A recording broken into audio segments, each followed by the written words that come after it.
Hello and welcome to another edition of Eyewitness Report on Channels Television.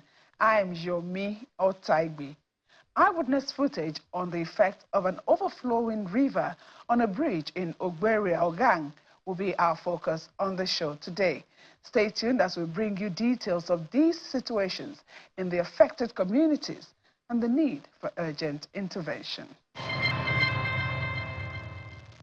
For over 4 decades, a bridge has been linking residents of Ogberia, Ogang village in Mbube, Ogoja local government area of Cross River State to neighboring communities.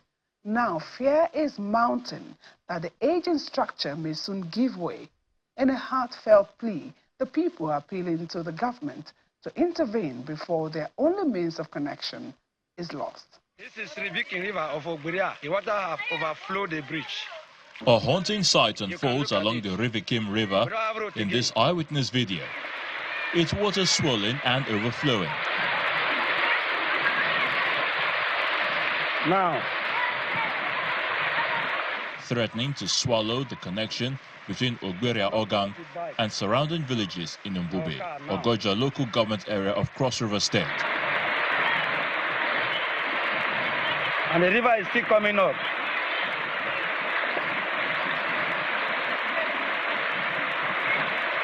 If it pulls more than this, nobody will cross again. This isn't a new story. Heavy rains have a way of turning the quiet countryside into a scene of chaos, disrupting movement and isolating communities. Look at the people the other way. These ones are at the side of the river. They cannot cross to Ogbudu. And then those in Ogbudu are struggling now to cross.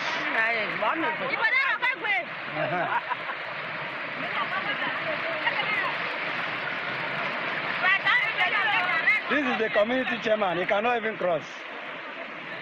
It is not easy. I wish the government can help us.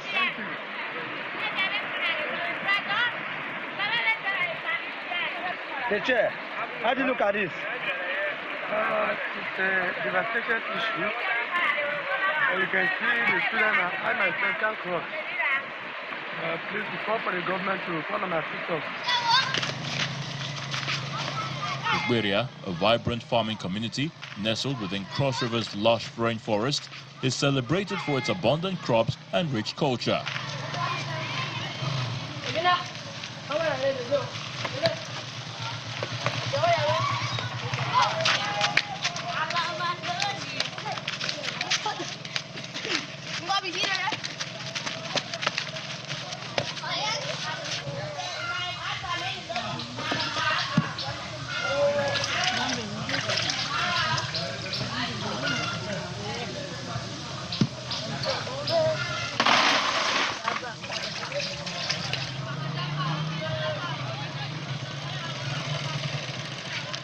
Yet, beneath its fertile lands lies a stark reality. Poor road infrastructure that leaves residents stranded when the heavens open.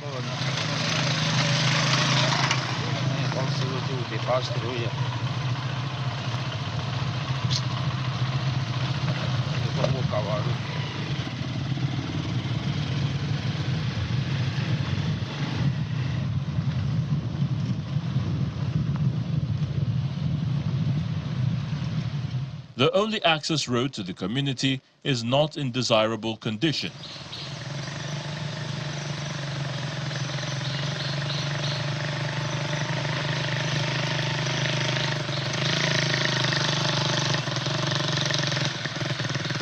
Every rainy season turns the bad situation into a full-blown crisis.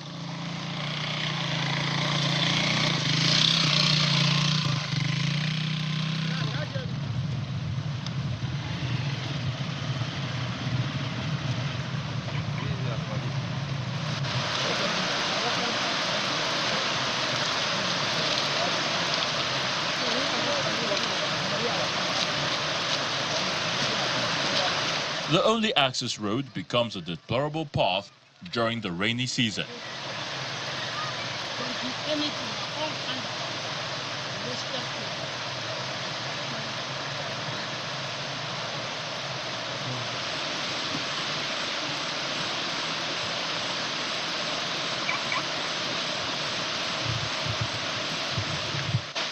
This year, the flooding reached new heights. The crumbling bridge and roads have severed ties. Residents have often been cut off from their markets, schools, healthcare, and livelihoods.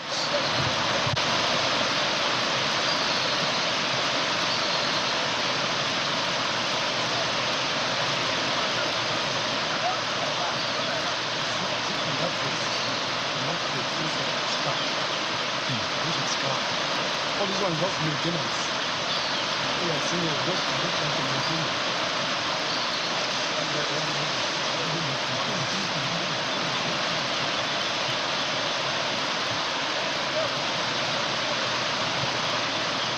The dire situation has become a matter of urgent concern for residents. This bridge was built close, I think, in 1982 by our fathers, who are no more existing. So it has stayed for more than 40-something years. This road is a major link to the nearest local government, Obudu. We have been suffering from this problem for a very, very long time. So I don't know, maybe it's you that's going to help us project our problems down to the world. During election, if election is to be conducted during the rains, we go and carry materials through another local government to this place. So it's as bad as that. Our children cannot go to school during the rains. If you came here about 3 days ago, so that all these areas are flooded and children cannot easily pass to the primary school we saw there. So that's just the major problem we have here, the bridge and the road. This river takes its source from the hills of Obudu and Boki. So, and it is in the upper course, where plenty of load. If you see, there are a lot of cracks on the bridge now. It carries so much of load and it hits on the bridge here. So we have a lot of challenges, especially during the rains. The bridge is weak. I cannot even drive past easily. I cannot drive past easily on this road now. Even since they started grading roads, we have never had the opportunity of these people seeing grader, because the grader cannot pass through here. Since council started grading roads from when council was built. So we're having that kind of challenges. River overflows with bank. Before now, we used to have a hanging bridge where only people on legs can pass through. But our parents managed to do this, and we've been suffering and appealing. So we thank God that we have heard our appeal, and we pray that you will project this problem out to the world.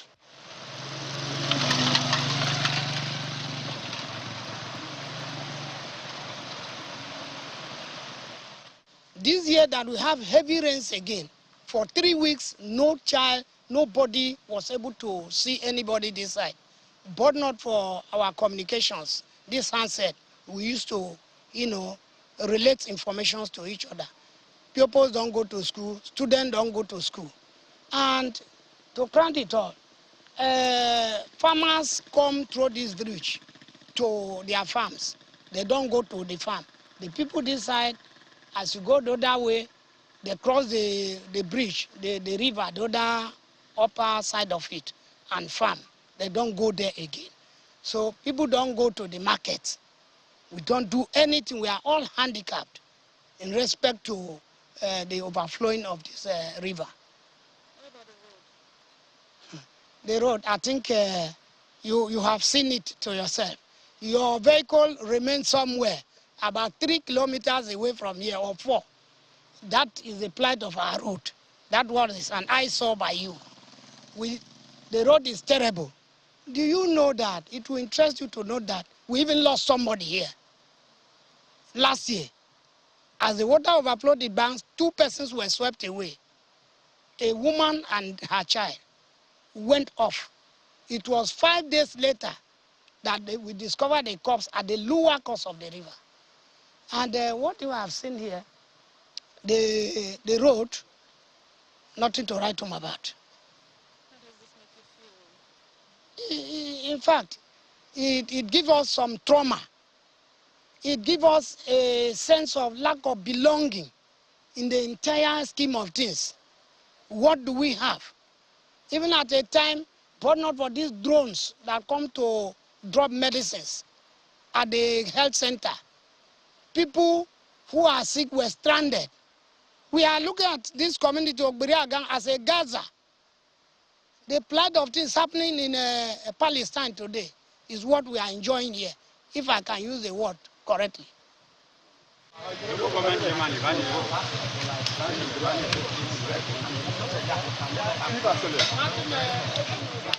The plight is deplorable. We don't even know how to express it.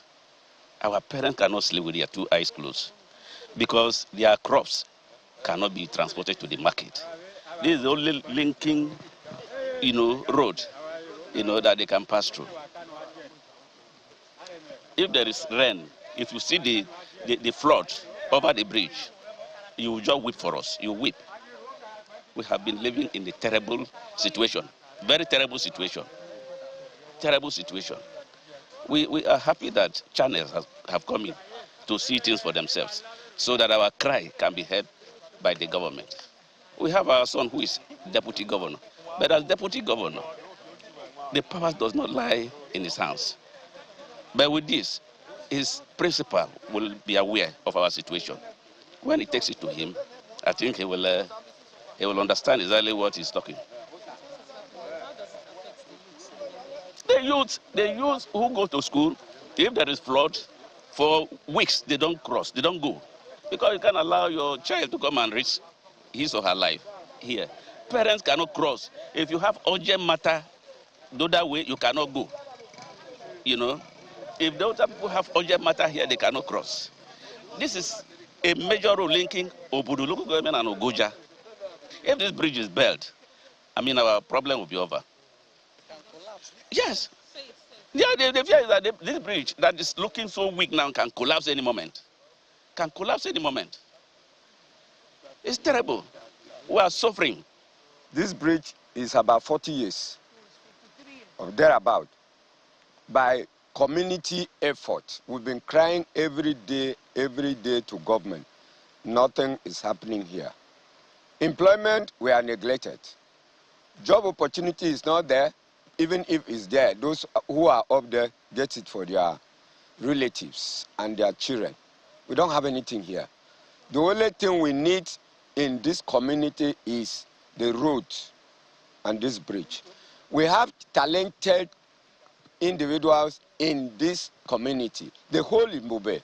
If you ask who are those people from Ogberia, Ogang, you have intelligent young men and women, both in and outside this community. You go to Lagos, you see them. Go to Abuja, you see them. Go to Calabar, you see them. But the problem we have is this, the road, accessible road. They don't come and construct anything here. The clinic we have there, if somebody is sick, we find it difficult to remove the person out of this community. So that's our major problem here is this road and the bridge. If the bridge can be constructed and the road, give us access road out of this community, we'll be fine. The road is the only thing that will bring visitors into this our community. And we can carry our crop. We produce cocoa here. We produce palm oil here. What is it that we don't produce? Plantain, everything you can find is here. Like me, retired director, I have my farm. My farm is just here. And my house is there. The rain that come almost remove everything from my farm there.